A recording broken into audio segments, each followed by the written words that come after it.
Welcome to Extra Time. I've just made it. It's been a busy day and the Premier League season is back up and running. Earlier this evening we saw Villa and Sheffield United play out a goalless draw. It was almost goalless at half-time in the City-Arsenal game, but Raheem Sterling has put City ahead just before half-time in the injury time at the end of the first half. OK, coming up on tonight's show, my star guest, hopefully. We've got to stand by just in case, but hopefully we're going to have Gordon Hill on later. I was there in the 70s when Merlin scored twice at Hillsborough in a classic FA Cup semi-final win against Derby County. Today Gordon is searching for the soccer stars of the future over in America. More on that later. Also coming up, a tribute to the world's oldest Manchester United supporters club. A year ago this week, along with many other United fans from around the globe, I was in Malta for a unique celebration. My special guest is Joseph Tedesco, president of the supporters club, and I'm proud to say a very good friend. But first, an exclusive announcement. Following on from my efforts to support the Jimmy Murphy campaign for a statue in his honour or a stand named after him, some exciting news now from our big red family. Pat Burns is the chairman of the Manchester Munich Memorial Foundation. And Pat is here with a remarkable announcement. It truly is fabulous news. A unique coming together by fans and former players. Pat, thanks for joining us. Tell me what's been happening. Hi John, thanks for inviting us on the show. I've been watching with keen interest the last few weeks, and I've seen a lot of interest, a lot of noise about Jimmy Murphy and petitions and doing something to recognise that great man at our football club. And I've come to give you some really interesting news for you and all your viewers, because behind the scenes in the last few weeks, a number of us in the United family have been having an awful lot of detailed conversations. So tell me, Pat, what is the conclusion of those conversations? As a result of all the work which Brian Mulholland has done with the petition, you know, Brian's part of the Manchester Munich Memorial Foundation. Paul Murphy was on your show, Jimmy's grandson. He's also a member of the Manchester Munich Memorial Foundation. And incidentally, we have Nick Murphy as a patron and Jane Gregg as a patron, because it's Harry and Jimmy who are as equally important to us as the babes and the preservation and the legacy and the future of their memory going forward. So there is going to be a coalition formed of six organisations which I class as part of the United family, who are known and respected and recognised by Manchester United. And we are going to be having a discussion. The chairman of each of these organisations has been approached by me with an outline brief of a multi-organisational approach to our football club to get back on the table a discussion around the art of the possible.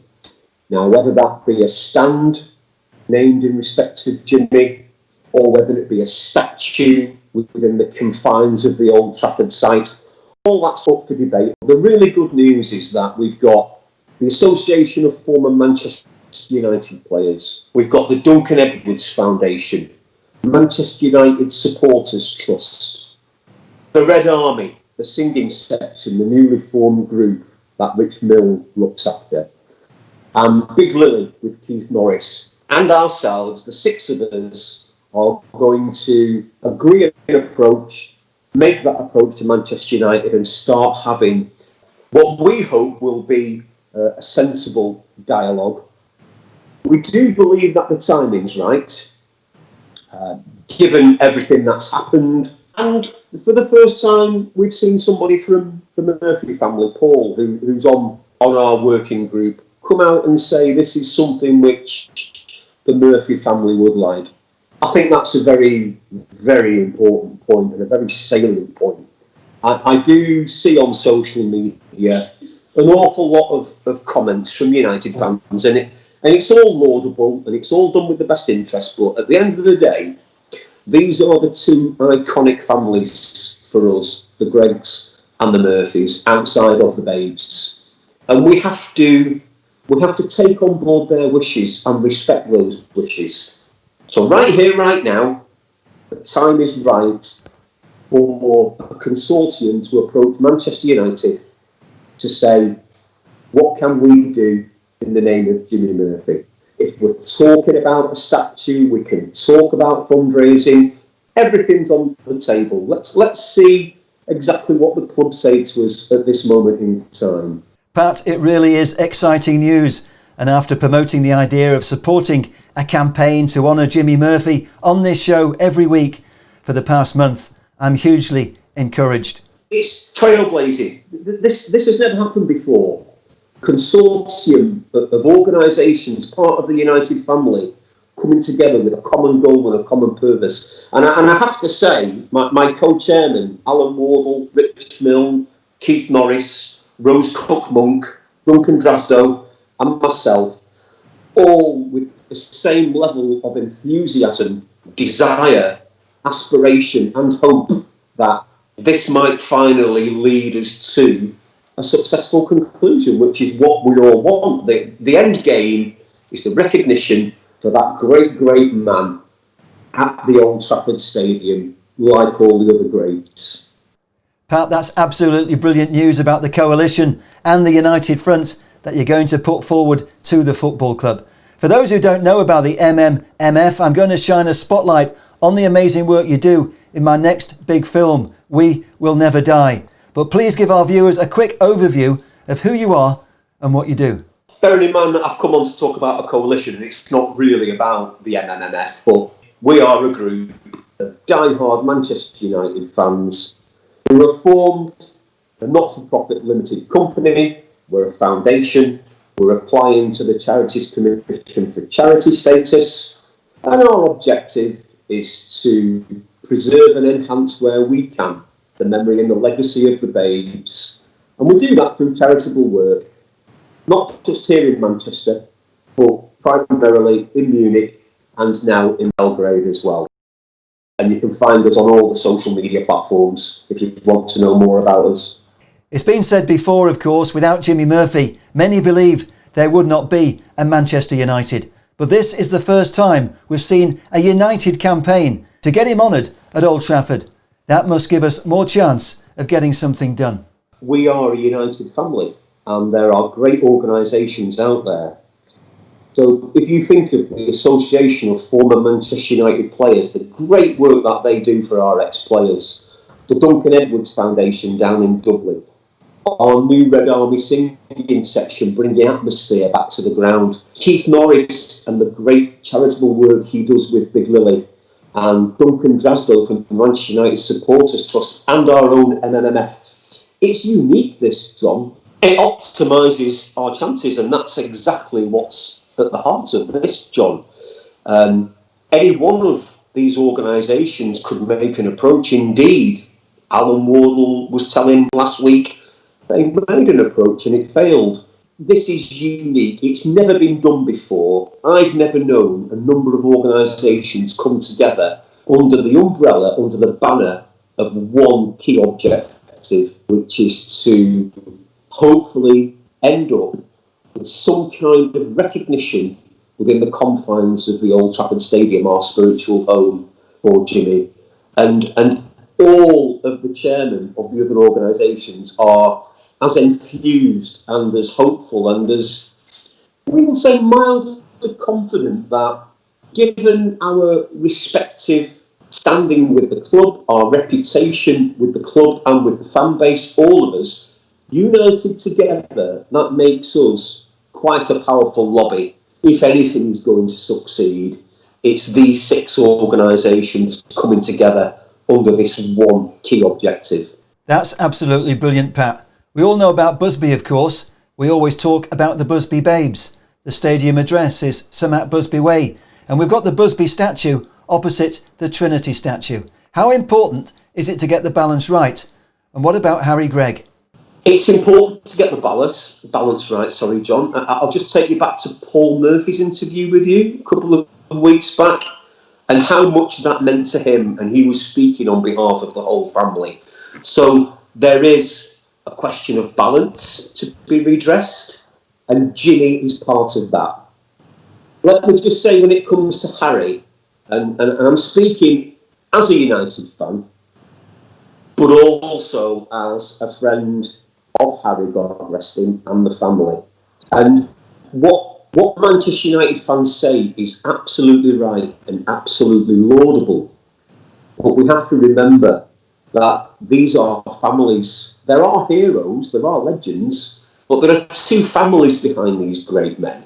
And we have to understand and respect and recognise their wishes.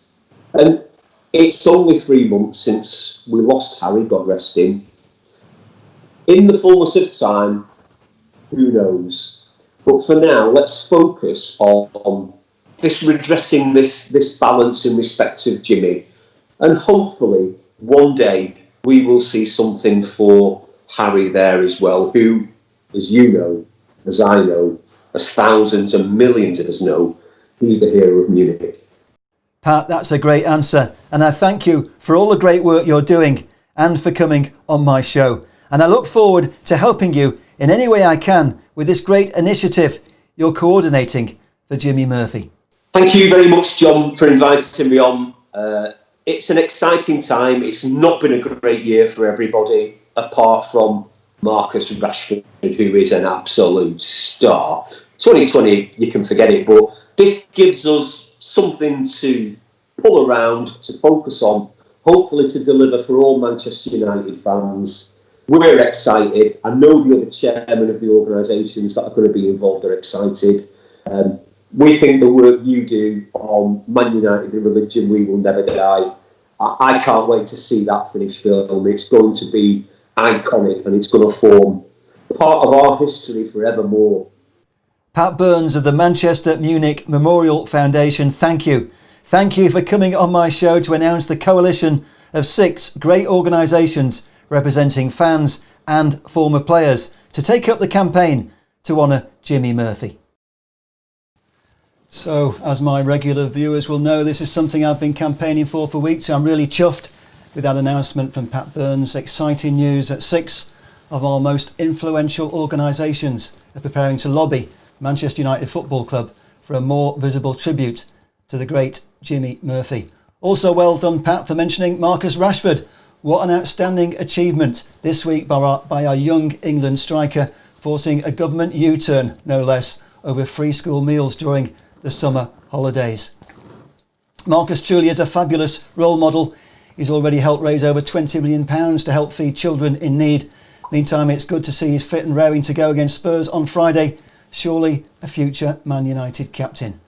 OK, I'm really grateful that people have turned up tonight because we have got a little bit of competition. We've got the Man City game, but I wasn't going to watch that game anyway. I can't watch Man City, and I'm not sure if anybody is watching because the stadium's usually empty, but they are leading 2-0 and only playing 10 men because, just checking on here, yeah, David Luiz has been sent off, so Arsenal down to 10 men. Maybe that helps us get in the top 4. I don't know. I don't really see Arsenal as competition for a place in the top 4. Anyway, who's watching? All the usual suspects, thank you. I could see the members of the Murphy family. Paul, I think I saw his brother on earlier as well. David Alley, Rosecut Monk, who was mentioned there in that film, the founder of the Duncan Edwards Foundation. We've got Hans Hansen, and what's that, Hans? Sure, it's not Daniel Rashford. Okay, yes, lots of comments, lots of people talking among themselves, and I do thank you for coming along and watching the show. I think most of my audience tends to watch on the catch-up, but I think most people who are on are probably waiting for this next feature more than anything else, because a lot of us were over in Malta last year. So next up, another subject close to my heart, and a tribute to the world's oldest Manchester United supporters club. This time last year, I was in Malta attending a gala dinner celebrating the 60th anniversary of the Manchester United Supporters Club of Malta. And joining me now is my good friend, Joseph Tedesco, the president of the Maltese Supporters Club. How are you, Joe? Good evening, John. Good evening to you and all the listeners. of Extra Time. It's been great to hear you over the past month and following Ellen Keegan's program for the past 10 weeks. It's been absolutely great. That's very kind of you, Joseph. I've missed spending time in Malta with you and the guys this year. And as you know, I've been a regular visitor for the past 4 or 5 years while making my film about your supporters club. This year, of course, has been more of a challenge. How's life in Malta? We are in a good situation at the moment, thankfully, following all the guidelines and all the regulations from the health authorities now are going to be dropped. The latest news over here, so that means that we are getting back to some kind of normality. Fatalities, we had only 9, and the fatalities were all of people of a certain age, unfortunately. But on the whole, I think Malta coped quite well with the situation. Certainly a big contrast to this time last year, when very much a highlight for me and many other United fans was your incredible gala dinner. And all the other events you staged. You must be very proud of what you achieved. Yes, it's a completely different situation this time, John, compared to last year.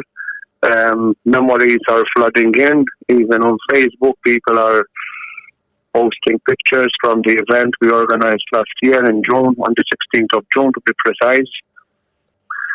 And we were planning, obviously, well in advance for our activities last year. We built a program, we drafted a program, and when you go through the highlights of that program, what we managed to do, thanks to so many people over 14 months, it was unbelievable. It was a remarkable memory in the history of our supporters club. Anyone who attended the gala dinner will never forget the experience. A spectacular venue, a great atmosphere, and your organisation, as I've told you before, performed with military precision. How do you do it? Thanks to a lot of good people that I have around me in the committee, a lot of dedicated committee members, and obviously a lot of effort has gone in. As you know, John, we go into a lot of precision to organize something like that and try to make it as perfect as possible. Nothing comes perfect. There is always things that you learn from. But we have chosen, I think, one of the most beautiful venues in Malta, the Mediterranean Conference Centre, which was actually the same venue we used 10 years before for the 50th anniversary. It was a very successful night. All the people that came, we had over 90 people from 13 different countries from all over the world that attended the dinner, from USA to Australia.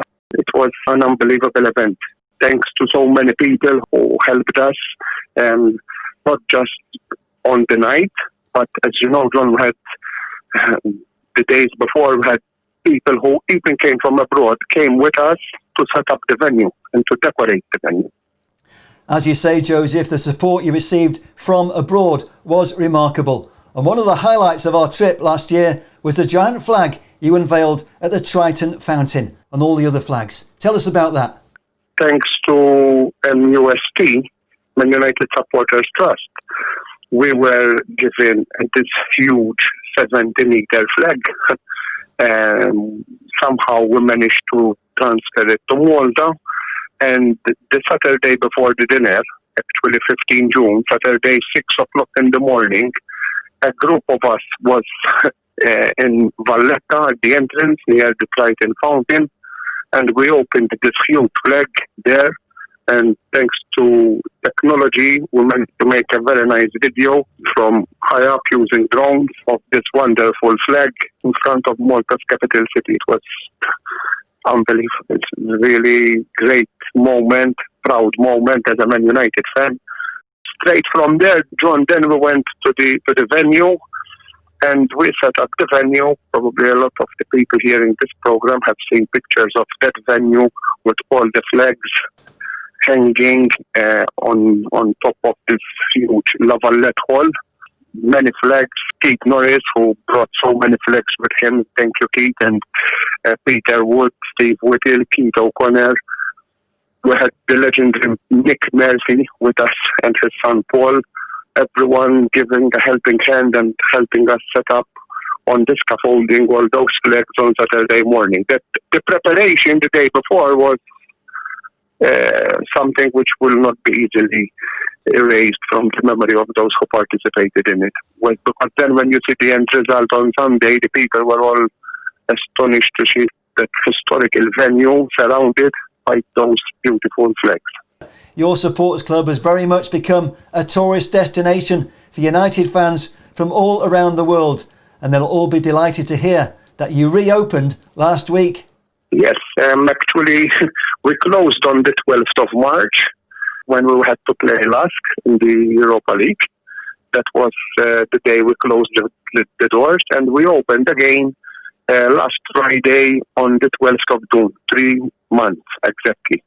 We opened again, and the COVID actually kept us quite busy because we've done a lot of work at the club. As you know, a club like ours, the venue that we have needs a lot of maintenance. We had a project in mind which we had been postponing for years, but we never had a better opportunity to do it, and we reinstalled the electricity system from scratch. We also installed a new timeline board there with a special lighting effect. And now we also have a new barman, and we have a new branded bar called the Red Pub, which has started to operate as from last Friday. So COVID and the lockdown kept us quite busy as well somehow. So yes, a lot of people, we appreciate the fact that so many Man United fans will come to visit our lovely island. Find the time during their stay, their holiday at Malta, to come and visit the supporters club. Some of them make it a point to come and watch a game there as well, and buy that little souvenir from our small souvenir shop there with the Malta logo on it. So yes, we feel very humbled and honoured that so many people make it a point to come and visit. Those who have not yet made it to Malta, I urge you to try and put it in your bucket list because it's a wonderful place to visit. And coming to our supporters club and watching the game with us would be even an honour for us to welcome you at the club. That's fantastic. It's all part of the Malta experience. Every day I spend in Malta is special, and none more so than the fabulous evening we had in Gozo with Brian Robson. Tell us about that one, Joseph. Yes, John. In fact, one of the events that we had during the 60-year anniversary celebrations was the launch of the Man United Supporters Club Malta Gozo branch. Finally, we have formalized the setting up of the Gozo branch. We have over 120 members from Gozo on our membership list. They have a very nice, small but very nice supporters club, very well branded, and in fact we made it a launch when we had Europa League trophy in May. But then when Brian Robson was over for our event in June, there was Brian Robson, Gary Neville, Ryan Giggs, Nicky Butt, Paul McGuinness, Ben Thornley. But Brian Robson stayed a couple of days more, and we organized this dinner at the hotel of our friend Silvio Rapa, the Grand Hotel, the wonderful hotel on the harbour of Gozo, and a wonderful setting. It was a great event, really nice, touching moment with Robbo being so nice to all the people who were there, taking photos, speaking to everyone. It was another night from that week, because actually, John, as you know, we had a whole week of gatherings and going out in the evening and going to restaurants with all these people who came from abroad. We can't take it off our minds. It was absolutely amazing. It was a series of once-in-a-lifetime experiences, and I was lucky enough to come back in November. And one of the proudest moments of my life, Joseph, was having the premiere for the film I made about your supporters club in the capital city of Valletta. We had 2 showings there and one the next day in Gozo. What does it mean to you and the fans in Malta to have the film? 10 years ago, when we had our 50th anniversary, we published a book about the history of the club, and it was a huge achievement for us at that time. 10 years later, thanks to you, John, we are now proud to say that we have our story, the story of our supporters club, in this film, which does not talk only about Man United, but it's a film which brings together the history of Man United, the unfortunate events of Munich, the history of Malta as well, where Malta obviously was quite battered during the World War, and how Man United after the crash, Malta after the World War, and Man United supporters Club Malta from the ashes of Munich grew up over the past 60 years. It's an amazing story, very well documented from yourself, John, and obviously I would like to thank so many people who have offered their participation to give us their experiences. Alea, George Kisson, Joe Glenville, who Kenneth and Elaine, who are two of your main actors as well. Those people who were in the film and came with their experiences and explained what Man United actually means to us Maltese here on the Settle Island in the middle of the Mediterranean. I know how much hard work you have put in this film over 5 years. It's there, available for everyone to see it, and they can get it online as well. They can get the online version. It's a religion, and it fits perfectly with the name, The Religion, 60 years of loyal support. Joseph, it was very much a passion project, and I love you dearly, my friend. It's been a great pleasure to chat, as always. We could talk all night, but thank you for coming on the show, and I look forward to seeing you again in Malta or Manchester as soon as possible. Can't tell you enough how much I'm looking forward to see you, John, and so many other friends who are itching to come over back to Malta. And obviously, we are very much looking forward now to have our trips to Manchester available again, so that we can come and mingle with our Red United family over there. Thank you very much for giving us this opportunity in your program, John, and keep it up. The one and only Joseph Tedesco. Thank you, and thank you to all my friends in Malta. I know a lot of you are out there now and will also be watching this programme over the next few days and weeks. As I promised, we've got Gordon Hill on the line. That's why I've got the headphones in. And so if you've got any questions, please put them up and I'll try and relay them to Gordon. But Gordon, if I can just get him on the screen, I've got to press another button because I'm producing it myself. There! Gordon, the wing wizard for Man United back in the 70s. How are you? Keeping safe and being careful. As you rightly said, this is not just in one country. This disease, this virus is in all over the world. So yeah, I'm pretty much tucked up, keeping nice, safe and dry, being careful. Gordon, it's great to see how well you've already recovered from your knee surgery just a few weeks ago. I've been watching you run around on Instagram. How's it going? Very well indeed. I swim 3 days, Monday, Wednesday and Friday. I do an hour in the pool and I push myself hard, and I come back to the complex, the facility, and then I work on the facility. I cut the grass, getting things ready, doing odds and jobs and bits and pieces to get ready, the field, maintained. Really making it look good, and then obviously the inside of the facility as well. So there's always something to do, and of course I have to be careful because it's only been about 3.5 months since the operation. But I'm out there, I'm coaching, I'm kicking the ball around, I'm running around. It's just that I'm looking for a club, I'm looking for a contract. I just got a question come up here from Des Grogan, and he wants to know how good was Steve Coppell. Stevie was a fabulous player. Stevie was 100% workaholic. I mean, Stevie was.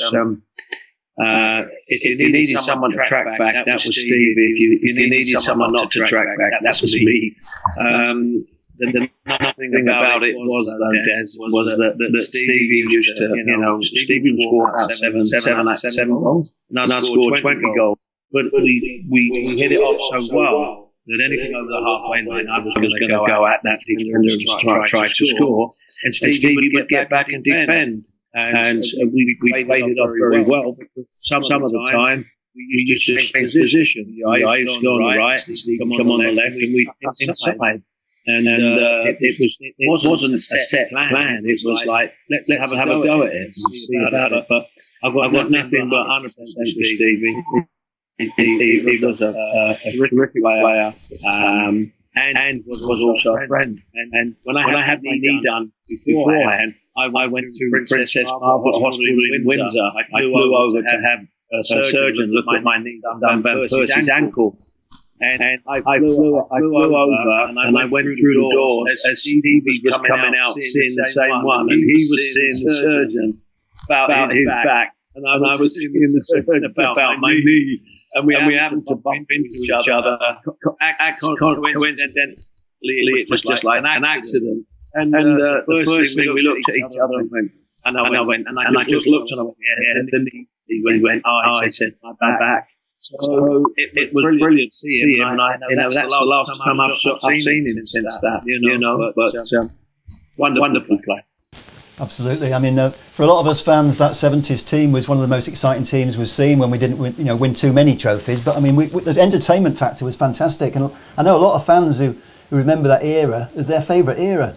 I just want to say anyway, we haven't got so many questions here, but there's a lot of love out there for you, Gordon. I mean, Raman Paul says Gordon Hill, king of all Cockneys.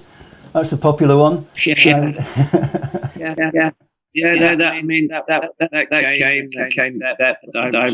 That came about the Stratford End, and that came out, and then you had the Millwall supporters that named Berlin, and the name the King. It's something that I think you remember when you, especially when you're playing for United, and especially when you're in front of 50, 60,000 people that are willing you on and are a great asset, especially when you're down in the dumps and you're really trying to get back up. So yeah, King of the Cockneys. Yeah, right there. We've got some very knowledgeable fans on, actually, Gordon. There's a question here from Sean Kelly, who's a bit of a historian. He says, ask him about Buchan slapping him and telling him to leave the defending to him at Notts County. I think you've spoken about that before, but what do you remember that one? That was something that was frustration between Martin came on the left-hand side of the field, and I think he closed the player down, and I was supposed to close the other player. The player on 1-2, and I didn't pick my player up who played the 1-2, and Bucko on his way back, clipped me around the ear. I thought it was a defence. I thought it was their forward, and of course, once I knew it was Bucko, then I went ballistic and I chased him. And funny thing about it was the ref said, I've never sent two players off from the same team before. And I went, well, this is going to be the first. This is professional Old Trafford. So, but we became good friends. Martin and we became good friends. He came to my book signing, and he's been to a couple of them at the Blaze, which we did last summer. So it was really nice, and you can't but have respect for somebody that respects everybody. You respect somebody, they respect you back. There seems to be an awful lot of great player. There seems to be an awful lot of team spirit in that squad. And there's a question here from Stuart Hill. What does Gordon think of the United support back in the Tommy Dock era? Because I think we put a few on people's gates, didn't we? The nice thing about it is, though, Stuart, was that the fact of the matter was the second division did not want us to leave the second division or win the second division, because it brought in extra revenue for the clubs that needed the money when we took 10,000 people away. But I was at Millwall, don't forget. So when they go down, when they went down into the second division, it was like, oh, crumbs, we've got Man United, they're in our division. And then we soon worked out when we saw them and we played against them, and I played against them, that they were only camping. They were only camping out for the season, because they were walloping people. And it wasn't long before they, before I think it was them and Son who were looking quite powerful. And we played them at Old Trafford, and we got absolutely murdered. I mean, really. I mean, it was like Christians in the Lion's Den. It really was. We're supposed to be the Lions, and we ended up as the Christians, because but I just loved the stage. I loved Old Trafford. I mean, it's a dream to play there, and for me to actually play there, and then go back to Millwall, and back to and don't get me wrong. 8,000 Millwall supporters were worth their weight in gold. They're like 50, 60,000. And when they supported you, they support you. So I've had two really great crowds that have been behind us and really done well. Millwall, that was my apprenticeship. I was learning the game, and Man United was the stage that I played on. But I've got great memories of both places. The old Millwall that's been torn down, and the old Trafford now that's been rebuilt. And as I said, you can't ask for no more. I was very pleased and honoured. That's fantastic. We're getting a lot of a lot of comments. We've got Brian Mulholland says wasn't the atmosphere amazing at Hillsborough, and we've also got Des says asking about the semi-final at Hillsborough. So question from Des and from Brian about Hillsborough. That semi-final, obviously you scored 2 goals. I think one of your best, wasn't it? Yeah, I mean goals. You don't as a striker. I didn't count goals, whether it was the League Cup, FA Cup, European Cup, or the league. You just score goals because I love scoring goals. I love scoring goals. Some of the goals I couldn't tell how I did it, but I did it because I just wanted to score goals. Playing against some of the best defenders in the world was just another great honour. And you're so close to the pinnacle of the game. You know, only one club, only one country can pick up the World Cup. So you know for sure that if you're playing against these boys that are playing in the World Cup squads, they are the real deal. And I had the pleasure of playing against most of them. And I was, I played in the red shirt, which was United, and it always has been. I've always done it. And the funny thing about it is people say, "Oh, have you always been a United supporter?" Well, the funny thing is, when one Christmas, Mum and Dad got some football kits, and they got football kits was blue and one was red. Well, my brother trained and played Chelsea youth, and I wouldn't have blue. I said, "No, I'm having red." And it stuck with me, and from then on, it was red all the time. You know, it wasn't blue; it was red. My brother's blue, and I'm red.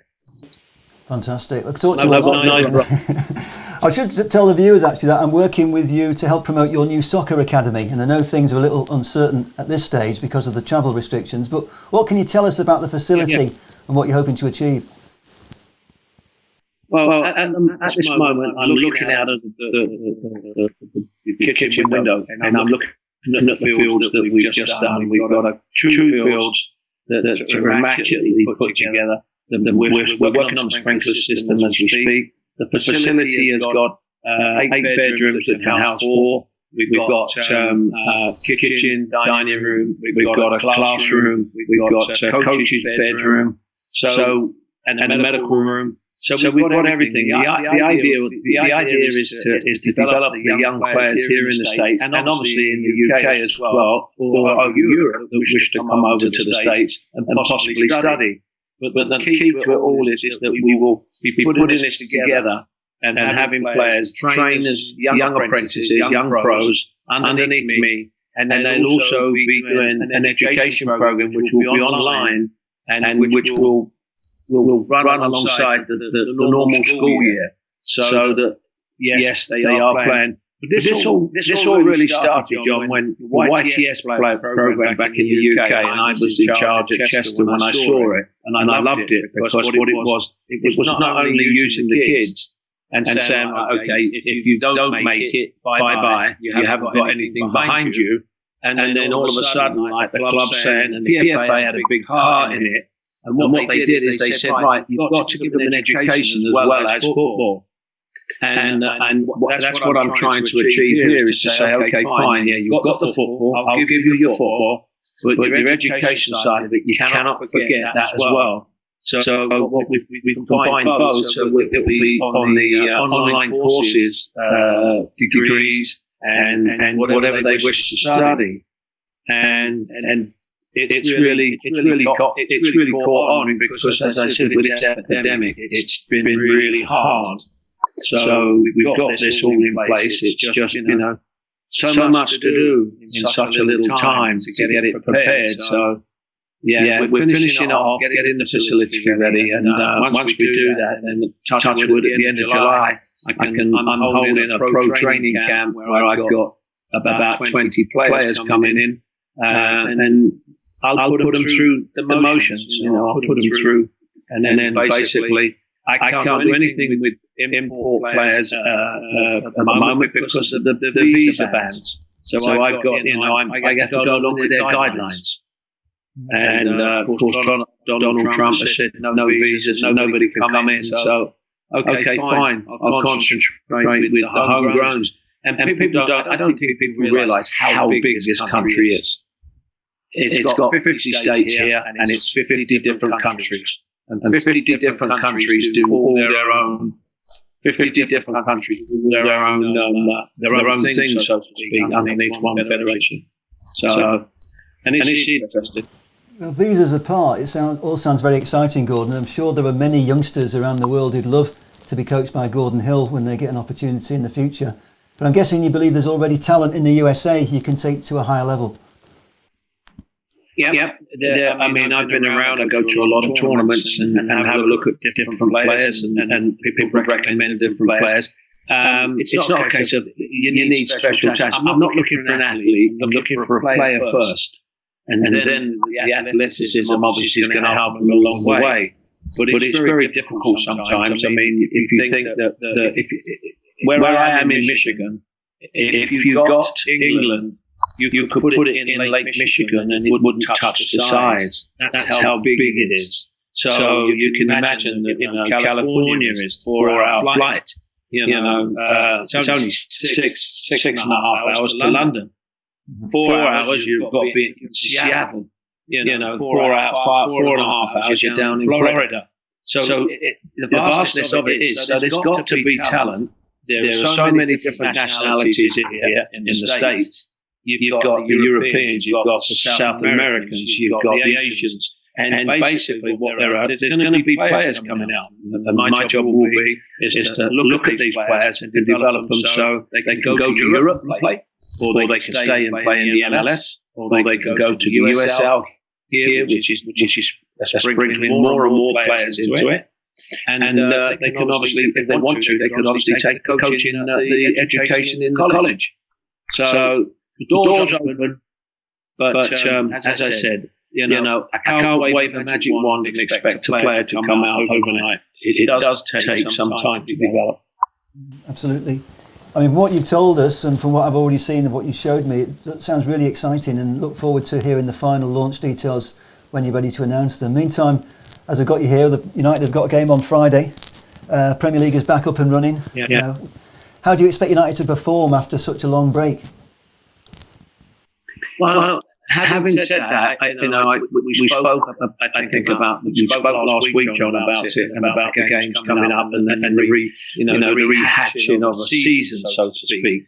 And if you look at what the season was, it's like you finished that season, you've had 3 months off. Now you've got to sit there, and now you've got to say, well, okay, what do you do? You can't get together. So that kills you for doing training sessions. So everybody has to do their own thing until the flag goes up and everybody says you're off. You can now train, you can now get in groups, you can now do this. And with I think the good example has been the German Bundesliga, the way that they've actually done it. And now watching the Sheffield United game and the Aston Villa game, and now watching the Man City game, now you can see what the difference is, and the fine tuning, so to speak, of a new mini season. That's what it is. So everybody now at United, all the players at United will be gunning to get into that team to play for the next 8 games, to polish off the season, so that they look and say, well, okay, we're in it, we've got it. You've got Rashford back after an injury. You've got Pogba, we don't know about what he's going to do. So until everybody sorts themselves out, we've got Bruno, who I think is a smashing player. I think he's infectious. But if you look at the way that everybody is bubbling, I think that it will only be a matter of time before we go out and we start to play, the type of football that everybody's expecting. But don't expect miracles overnight. We lose a game. Oh, we've lost that 11-game streak and everything. No. Football's funny. It can give it to you, and it can also take it away from you. If you don't put it in, you don't get it out. And if you look at what they're trying to do there, they've got to try to keep the players' feet on the ground. They've got a decent squad.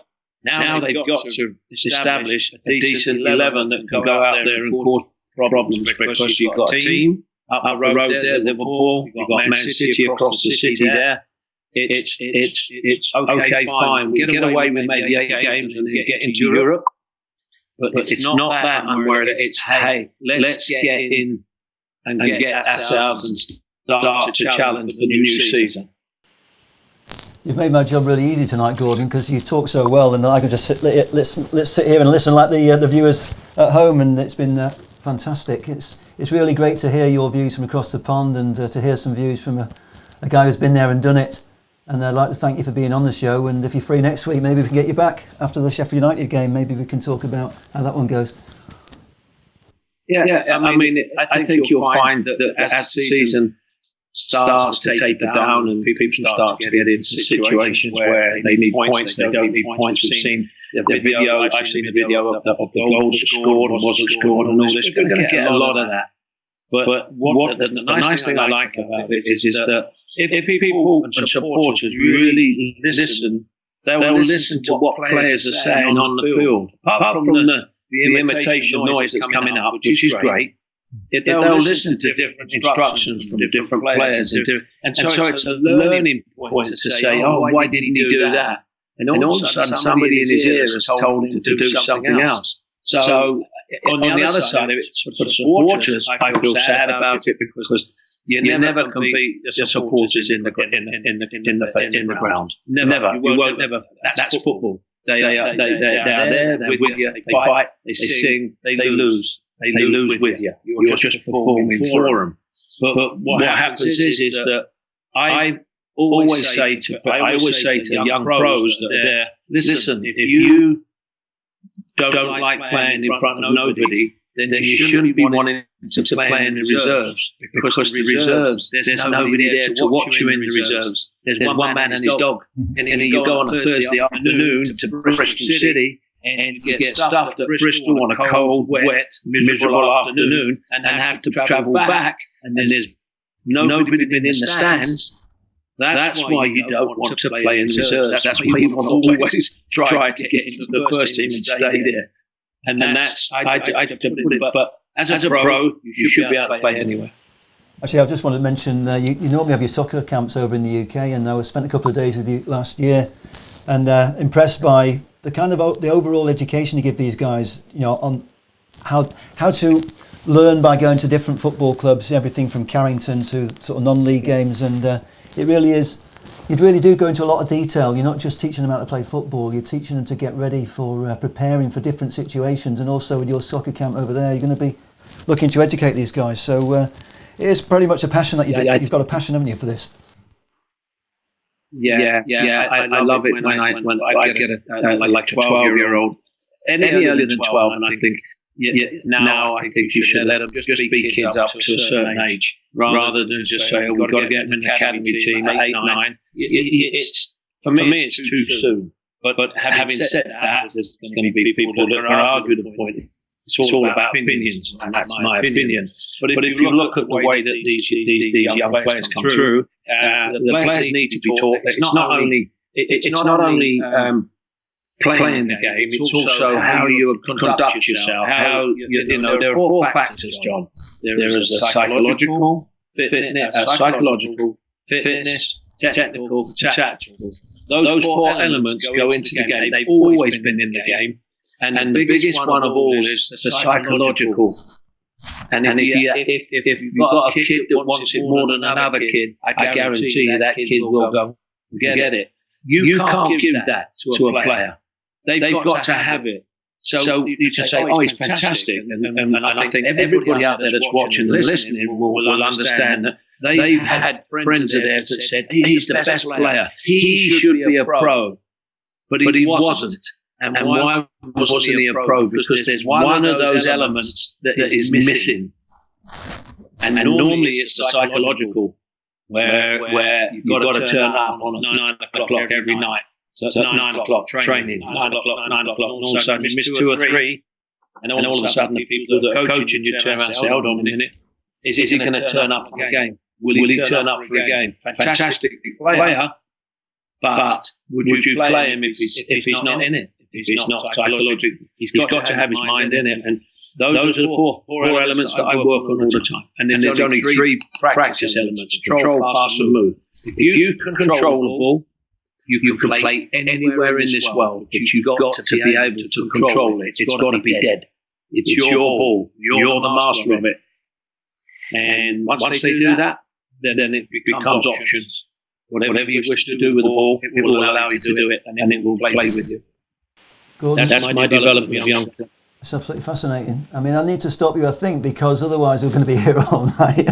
You're the first person I've had on live because it's so difficult trying to produce, direct and present. And you're the first person that I've got on live. And it's the one thing I'm noticing is how do I stop you? Because obviously it's different with a recorded interview. Just to finish, I'd just like to say that I'd like to thank Marcus Rashford for what he's done, what he's doing. And he's bringing it home to the politicians that Black Lives Matter. Everybody's life matters. We all bleed the same colour. But the problem is we cut that. It doesn't come together. It comes in bits and pieces. And it's a sad situation. But what he's done, getting the kids their food, stamps and everything else, and making sure this government knows. I take my hat off to you, Marcus. I really do, and I hope you continue. I really do. You've got 100% respect, Adam. Very well said. I think a lot of people will agree with you, and a lot of Man United fans are very proud of Marcus Rashford, not just as a great football player, but a human being. He's a really great role model, isn't he? Fantastic role model. If you leave it, if you live it, you can talk about it. But if you don't live it, and you try to fabricate it, it becomes very false. And people that have lived through it can tell you. I can't tell you what they've lived through. I can only tell you what I did as a kid. I had nothing. I had five brothers and 8 brothers and sisters. So I can't imagine. I really can't. And I take my hat off and say, listen, if I can be of any use, then obviously I'll help him in every way I can. Well, let's hope that Marcus can celebrate with the goal and a good performance on Friday. It would be fantastic to see him do that. And I really, once again, thank you for coming on the show. And it's going to be great to have you back on again in the future. Thanks, Gordon. Sorry I maybe missed the second half of the City game, by the way, but I think it was all over pretty much when you came on because of the 3-0 against Turnment. Thanks everybody. I've got to put the recording on, so don't shout the score out. See you next time, Gordon. I'm going to wrap up. Cheers, mate. Okay, thank you. Cheers. Bye-bye. See you later. Gordon has so much to say and he's a fantastic guy. We talk a lot, and I've seen that view of him in his log cabin lounge, and we've spoken a lot over the last few weeks, but I didn't want to get him on until I was ready, because this is quite difficult, and it's been a learning curve for me, and I'm doing my best. I know it's been I'm really pleased. I'm actually chuffed that people have stayed on, because they were on a lot longer than normal, because normally extra time is 30 minutes, and I think today we're going pretty close to an hour. But trying to sort of make up for the fact we haven't got Alan Keegan on tonight, and grateful like Alan's been on today. He's been watching the show. That's fantastic. We've been supporting each other a lot through the previous weeks, and Alan Keegan's pretty much a role model for me in the way that he does his show. Anyway, I haven't got a long video to end up with, but I just what was I going to lead into? Yeah, I want to go back to the gala dinner from last year, and one person who a lot of the guys who are watching today will all know, Tom Clare, who's a legendary fan and author.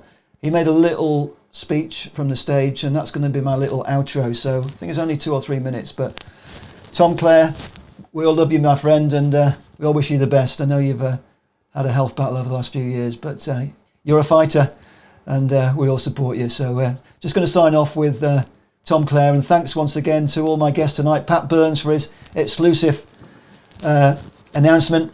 Thank you to Joseph Tedesco from Malta, and thanks to the one and only Gordon Hill, and I'll see you all later. Cheers.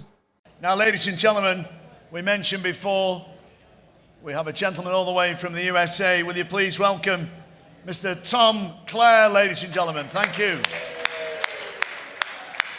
Can we also have Matthew Portelli to join us as well? Thank you, Matthew. Give this young man a round of applause. He works so hard all the time.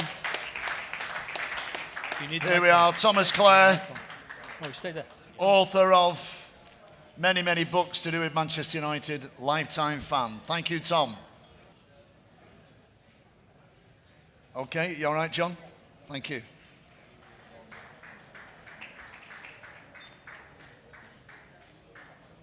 Tom. Thank you. Tom, do you need the microphone? Wow, what an evening, eh? What an absolute fabulous evening put together by such a fabulous supporters club. The oldest supporters club in Manchester United's history. It's something, it's very emotional for me, this at the moment, because I feel that once you're born into the Red family, it's with you for life. And the ethos of the club, the way it was formed from the railway yards back in 1878, the foundations that were laid, the troubles we went through in 1902, 1931, and obviously that dark day at Munich in 1958, drew the club together as supporters stronger, in my opinion. And the one thing that I've found is that we become a Red family. And we can argue with each other, we can fight with each other, we can dispute with each other, but the one thing that bonds us is this wonderful, wonderful football club in Manchester. And believe me, ladies and gentlemen, there is not another club in this world that has the aura and the history of Manchester United Football Club. Without doubt, even though results might not be great at the moment, we're still the most talked about club in this world where soccer's confirmed. You know, it's a privilege to be a Red, to wake up every morning and know that you're a Manchester United fan. And as a family, we look after each other, we're there for each other, and over the last few years, I've found that to be so true. And to be amongst all these people from 25 different countries, shows the respect we have, not only for the club, but for the Malta Manchester United Supporters Club. And long may they continue, and long may they prosper. Thank you, ladies and gentlemen, and thank you to the committee from this great supporters club. Thank you, Tom. Absolutely wonderful. Now, ladies and gentlemen, again, we're travelling across the world.